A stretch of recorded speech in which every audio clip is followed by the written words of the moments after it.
Welcome to listening audiobook, The Lion, the Witch, and the Wardrobe by C.S. Lewis. Chapter 16 What happened about the statues? What an extraordinary place, cried Lucy. All those stone animals and people too. It's like a museum. Hush, said Susan, Aslan's doing something. He was indeed. He had bounded up to the stone lion and breathed on him. Then without waiting a moment he whisked round, almost as if he had been a cat chasing its tail, and breathed also on the stone dwarf, which, as you remember, was standing a few feet from the lion with his back to it. Then he pounced on a tall stone dryad which stood beyond the dwarf, turned rapidly aside to deal with a stone rabbit on his right, and rushed on to two centaurs. But at that moment Lucy said, "Oh, Susan! Look! Look at the lion! I expect you've seen someone put a lighted match to a bit of newspaper which is propped up in a grate against an unlit fire. And for a second nothing seems to have happened, and then you notice a tiny streak of flame creeping along the edge of the newspaper. It was like that now. For a second after Aslan had breathed upon him the stone lion looked just the same.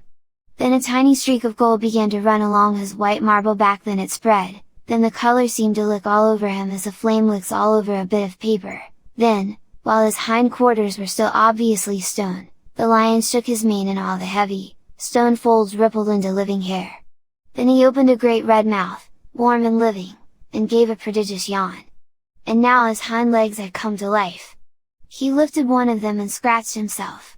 Then, having caught sight of Aslan, he went bounding after him and frisking round him, whimpering with delight and jumping up to lick his face. Of course the children's eyes turned to follow the lion, but the sight they saw was so wonderful that they soon forgot about him. Everywhere the statues were coming to life. The courtyard looked no longer like a museum, it looked more like a zoo. Creatures were running after Aslan and, dancing round him till he was almost hidden in the crowd. Instead of all that deadly white, the courtyard was now a blaze of colors, glossy chestnut sides of centaurs, indigo horns of unicorns, dazzling plumage of birds, ruddy brown of foxes, dogs and satyrs, yellow stockings and crimson hoods of dwarfs, and the birch girls in silver, and the beech girls in fresh, transparent green, and the larch girls in green so bright that it was almost yellow. And instead of the deadly silence the whole place rang with the sound of happy roarings, brayings, yelpings, barkings, squealings, cooings, neighings, stampings, shouts, hurrahs, songs and laughter. "Oh," said Susan in a different tone. "Look! I wonder, is it safe?" Lucy looked and saw that Aslan had just breathed on the feet of the stone giant. "It's all right!" shouted Aslan joyously. "Once the feet are put right, all the rest of him will follow." "That wasn't exactly what I meant," whispered Susan to Lucy.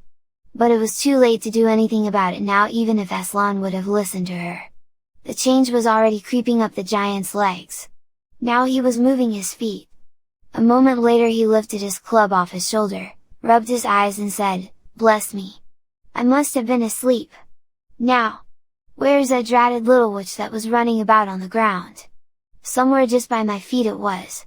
But when everyone had shouted up to him to explain what had really happened, and when the giant had put his hand to his ear and got them to repeat it all again so that at last he understood, then he bowed down till his head was no further off than the top of a haystack and touched his cap repeatedly to Aslan, beaming all over his honest ugly face. Giants of any sort are now so rare in England, and so few giants are good-tempered that 10 to 1 you have never seen a giant when his face is beaming. "It's a sight well worth looking at. Now for the inside of this house," said Aslan. "Look alive, everyone! Upstairs, and downstairs and in my lady's chamber! Leave no corner unsearched! You never know where some poor prisoner may be concealed!"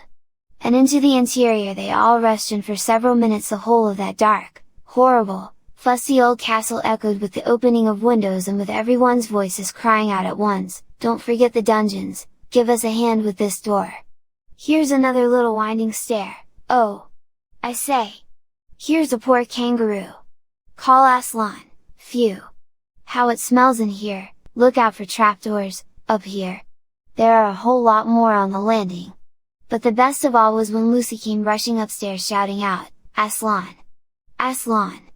I found Mr. Tumnus! Oh, do come quick!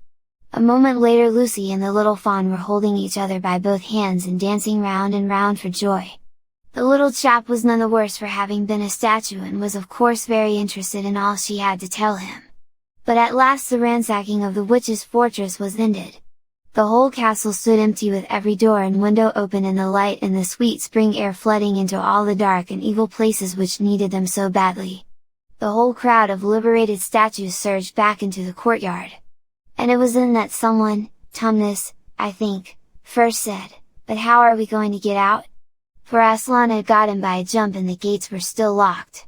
"That'll be all right," said Aslan, and then, rising on his hind legs, he bawled up at the giant. "Hi! You up there!" he roared. "What's your name?" "Giant Rumblebuffin, if it please your honor," said the giant, once more touching his cap. "Well then, Giant Rumblebuffin," said Aslan, "just let us out of this, will you?" "Certainly, your honor." "It will be a pleasure," said Giant Rumblebuffin. "Stand well away from the gates, all you little uns." Then he strode to the gate himself and bang dash bang, bang, went his huge club. The gates creaked at the first blow, cracked at the second, and shivered at the third. Then he tackled the towers on each side of them and after a few minutes of crashing and thudding both the towers and a good bit of the wall on each side went thundering down in a mass of hopeless rubble, and when the dust cleared it was odd, standing in that dry, grim, stony yard, to see through the gap all the grass and waving trees and sparkling streams of the forest, and the blue hills beyond that and beyond them the sky. "Blowed if I ain't all in a muck sweat," said the giant, puffing like the largest railway engine. "Comes of being out of condition. I suppose neither of you young ladies has such a thing as a pocket handkerchief about you?" "Yes, I have," said Lucy, standing on tiptoes and holding her handkerchief up as far as she could reach. "Thank you, missy," said Giant Rumblebuffin, stooping down. Next moment Lucy got rather a fright for she found herself caught up in midair between the giant's finger and thumb. But just as she was getting near his face he suddenly started and then put her gently back on the ground muttering, "Bless me! I've picked up the little girl instead! I beg your pardon, missy, I thought you was a handkerchief." "No, no," said Lucy laughing, "here it is." This time he managed to get it but it was only about the same size to him that a saccharine tablet would be to you, so that when she saw him solemnly rubbing it to and fro across his great red face, she said, "I'm afraid it's not much use to you, Mr. Rumblebuffin." "Not at all! Not at all," said the giant politely. "Never met a nicer handkerchief! So fine, so handy! So, I don't know how to describe it." "What a nice giant he is!" said Lucy to Mr. Tumnus. "Oh yes," replied the fawn. "All the Buffins always were. One of the most respected of all the giant families in Narnia. Not very clever, perhaps, I never knew a giant that was, but an old family. With traditions, you know. If he'd been the other sort she'd never have turned him into stone." At this point, Aslan clapped his paws together and called for silence. "Our day's work is not yet over," he said, "and if the witch is to be finally defeated before bedtime we must find the battle at once. And join in, I hope, sir!" added the largest of the centaurs. "Of course," said Aslan. "And now, those who can't keep up, that is, children, dwarfs, and small animals, must ride on the backs of those who can, that is, lions, centaurs, unicorns, horses, giants and eagles. Those who are good with their noses must come in front with us lions to smell out where the battle is. Look lively and sort yourselves!"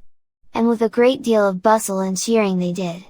The most pleased of the lot was the other lion who kept running about everywhere pretending to be very busy but really in order to say to everyone he met. "Did you hear what he said? Us lions! That means him and me! Us lions! That's what I like about Aslan! No side, no standoffishness! Us lions! That meant him and me!" At least he went on saying this till Aslan had loaded him up with 3 dwarfs, 1 dryad, 2 rabbits, and a hedgehog. That steadied him a bit. When all were ready, it was a big sheepdog who actually helped Aslan most in getting them sorted into their proper order. They set out through the gap in the castle wall. At first the lions and dogs went nosing about in all directions. But then suddenly one great hound picked up the scent and gave a bay. There was no time lost after that. Soon all the dogs and lions and wolves and other hunting animals were going at full speed with their noses to the ground, and all the others, streaked out for about half a mile behind them, were following as fast as they could. The noise was like an English fox hunt, only better, because every now and then with the music of the hounds was mixed the roar of the other lion and sometimes the far deeper and more awful roar of Aslan himself. Faster and faster they went as the scent became easier and easier to follow.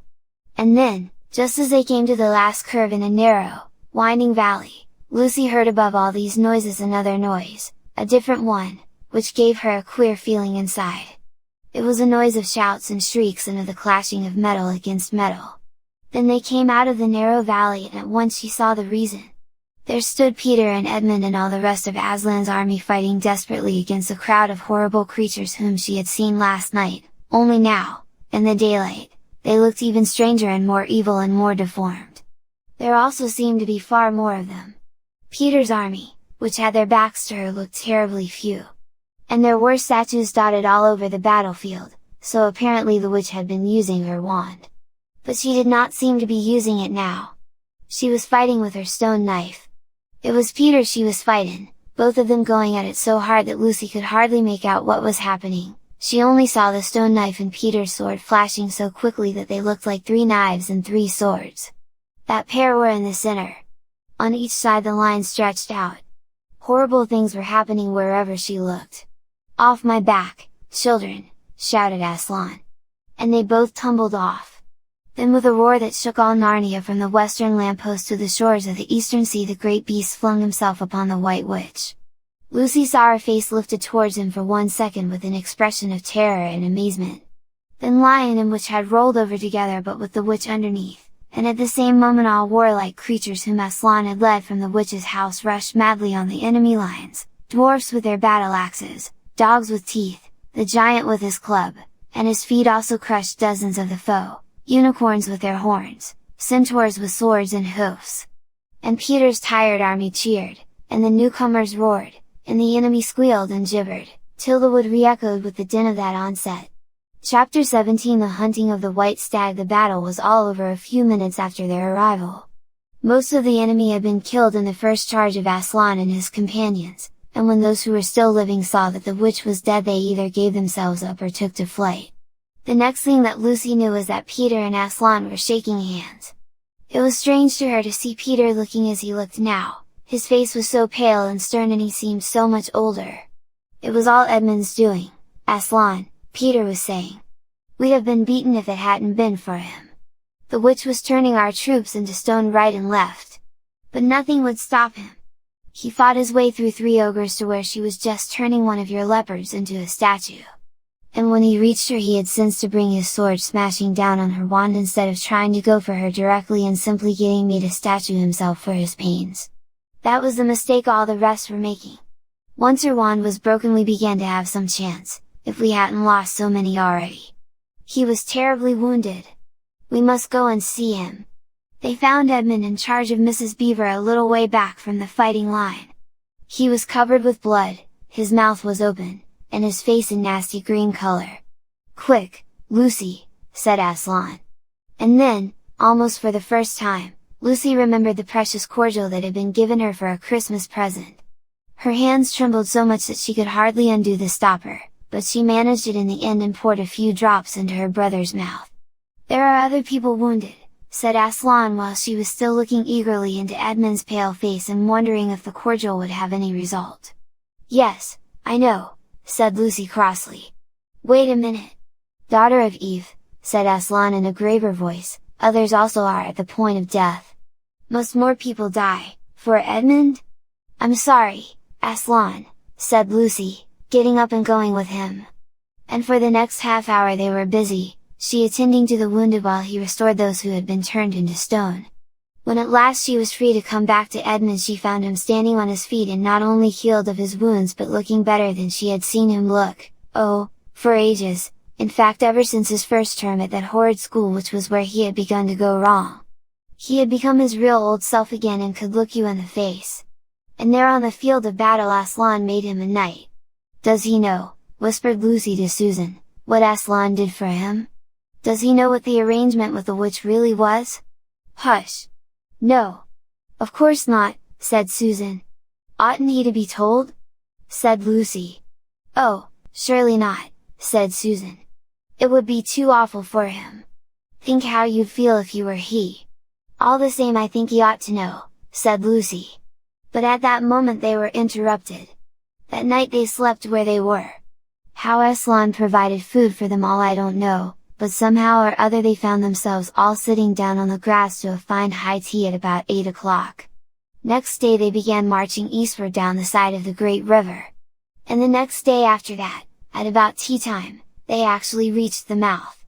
The castle of Cair Paravel on its little hill towered up above them, before them were the sands, with rocks and little pools of salt water, and seaweed, and the smell of the sea and long miles of bluish-green waves breaking for ever and ever on the beach. And oh, the cry of the seagulls! Have you heard it? Can you remember? That evening after tea the 4 children all managed to get down to the beach again and get their shoes and stockings off and feel the sand between their toes. But next day was more solemn. For then, in the great hall of Cair Paravel, that wonderful hall with the ivory roof and the west wall hung with peacock's feathers in the eastern door which looks towards the sea, in the presence of all their friends and to the sound of trumpets, Aslan solemnly crowned them and led them to the 4 thrones amid deafening shouts of, "Long live King Peter! Long live Queen Susan! Long live King Edmund! Long live Queen Lucy! Once a king or queen in Narnia, always a king or queen! Bear it well, sons of Adam! Bear it well, daughters of Eve," said Aslan. And through the eastern door, which was wide open, came the voices of the mermen and the mermaids swimming close to the shore and singing in honor of their new kings and queens. So the children sat on their thrones and scepters were put into their hands and they gave rewards and honors to all their friends, to Tumnus the fawn, and to the beavers, and giant Rumblebuffin, to the leopards, and the good centaurs, and the good dwarfs, and to the lion. And that night there was a great feast in Cair Paravel, and revelry and dancing, and gold flashed and wine flowed, and answering to the music inside, but stranger, sweeter, and more piercing, came the music of the sea people. But amidst all these rejoicings Aslan himself quietly slipped away. And when the kings and queens noticed that he wasn't there they said nothing about it. For Mr. Beaver had warned them, "He'll be coming and going," he had said. "One day you'll see him and another you won't. He doesn't like being tied down and of course he has other countries to attend to. It's quite alright. He'll often drop in. Only you mustn't press him. He's wild, you know. Not like a tame lion." And now, as you see, this story is nearly, but not quite, at an end. These 2 kings and 2 queens governed Narnia well, and long and happy was their reign. At first much of their time was spent in seeking out the remnants of the White Witch's army and destroying them, and indeed for a long time there would be news of evil things lurking in the wilder parts of the forest, a haunting here and a killing there, a glimpse of a werewolf one month and a rumor of a hag the next. But in the end all that foul brood was stamped out. And they made good laws and kept the peace and saved good trees from being unnecessarily cut down, and liberated young dwarfs and young satyrs from being sent to school, and generally stopped busybodies and interferers and encouraged ordinary people who wanted to live and let live. And they drove back the fierce giants, quite a different sort from giant Rumblebuffin, on the north of Narnia when these ventured across the frontier. And they entered into friendship and alliance with countries beyond the sea and paid them visits of state and received visits of state from them. And they themselves grew and changed as the years passed over them. And Peter became a tall and deep-chested man and a great warrior, and he was called King Peter the Magnificent. And Susan grew into a tall and gracious woman with black hair that fell almost to her feet and the kings of the countries beyond the sea began to send ambassadors asking for her hand in marriage. And she was called Susan the Gentle. Edmund was a graver and quieter man than Peter, and great in counsel and judgment. He was called King Edmund the Just. But as for Lucy, she was always gay and golden-haired, and all princes in those parts desired her to be their queen, and her own people called her Queen Lucy the Valiant. So they lived in great joy and if ever they remembered their life in this world it was only as one remembers a dream. And one year it fell out that Tumnus, who was a middle-aged fawn by now and beginning to be stout, came down river and brought them news that the white stag had once more appeared in his parts, the white stag who would give you wishes if you caught him. So these 2 kings and 2 queens with the principal members of their court, rode a hunting with horns and hounds in the western woods to follow the white stag. And they had not hunted long before they had a sight of him. And he led them a great pace over rough and smooth and through thick and thin, till the horses of all the courtiers were tired out and these 4 were still following. And they saw the stag enter into a thicket where their horses could not follow. Then said King Peter, for they talked in quite a different style now, having been kings and queens for so long, fair consorts, let us now alight from our horses and follow this beast into the thicket, for in all my days I never hunted a nobler quarry. Sir, said the others, even so let us do. So they alighted and tied their horses to trees and went on into the thick wood on foot. And as soon as they had entered it, Queen Susan said, Fair friends, here is a great marvel, for I seem to see a tree of iron. Madam, said King Edmund, if you look well upon it you shall see it is a pillar of iron with a lantern set on the top thereof. By the lion's mane, a strange device, said King Peter, to set a lantern here where the trees cluster so thick about it and so high above it that if it were lit it should give light to no man. Sir, said Queen Lucy, by likelihood when this post and this lamp were set here there were smaller trees in the place, or fewer, or none. For this is a young wood and the iron post is old. And they stood looking upon it. Then said King Edmund, I know not how it is, but this lamp on the post worketh upon me strangely. It runs in my mind that I have seen the like before, as it were in a dream, or in the dream of a dream. Sir, answered they all, it is even so with us also. And more, said Queen Lucy, for it will not go out of my mind that if we pass this post and lantern either we shall find strange adventures or else some great change of our fortunes. Madam, said King Edmund, the like foreboding stirreth in my heart also. And in mine, fair brother, said King Peter. And in mine too, said Queen Susan.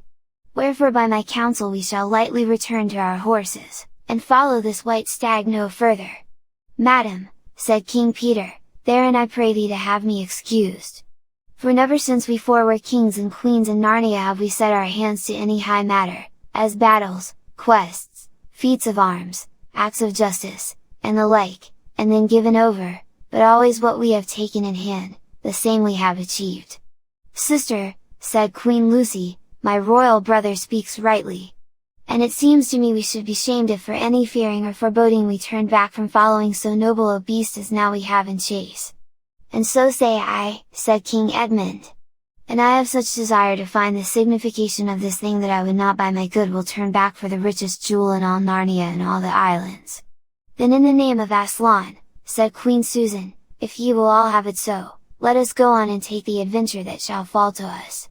So these kings and queens entered the thicket, and before they had gone a score of paces they all remembered that the thing they had seen was called a lamppost, and before they had gone 20 more they noticed that they were making their way not through branches but through coats. And next moment they all came tumbling out of a wardrobe door into the empty room, and they were no longer kings and queens in their hunting array but just Peter, Susan, Edmund and Lucy in their old clothes. It was the same day and the same hour of the day on which they had all gone into the wardrobe to hide. Mrs. Macready and the visitors were still talking in the passage, but luckily they never came into the empty room and so the children weren't caught. And that would have been the very end of the story if it hadn't been that they felt they really must explain to the professor why 4 of the coats out of his wardrobe were missing. And the professor, who was a very remarkable man, didn't tell them not to be silly or not to tell lies, but believed the whole story. No, he said, I don't think it will be any good trying to go back through the wardrobe door to get the coats. You won't get into Narnia again by that route. Nor would the coats be much used by now if you did. Eh? What's that? Yes, of course you'll get back to Narnia again someday. Once a king in Narnia, always a king in Narnia. But don't go trying to use the same route twice. Indeed, don't try to get there at all. It'll happen when you're not looking for it. And don't talk too much about it even among yourselves. And don't mention it to anyone else unless you find that they've had adventures of the same sort themselves. What's that? How will you know? Oh, you'll know all right. Odd things they say, even their looks, will let the secret out. Keep your eyes open. Bless me, what do they teach them at these schools? And that is the very end of the adventure of the wardrobe. But if the professor was right, it was only the beginning of the adventures of Narnia.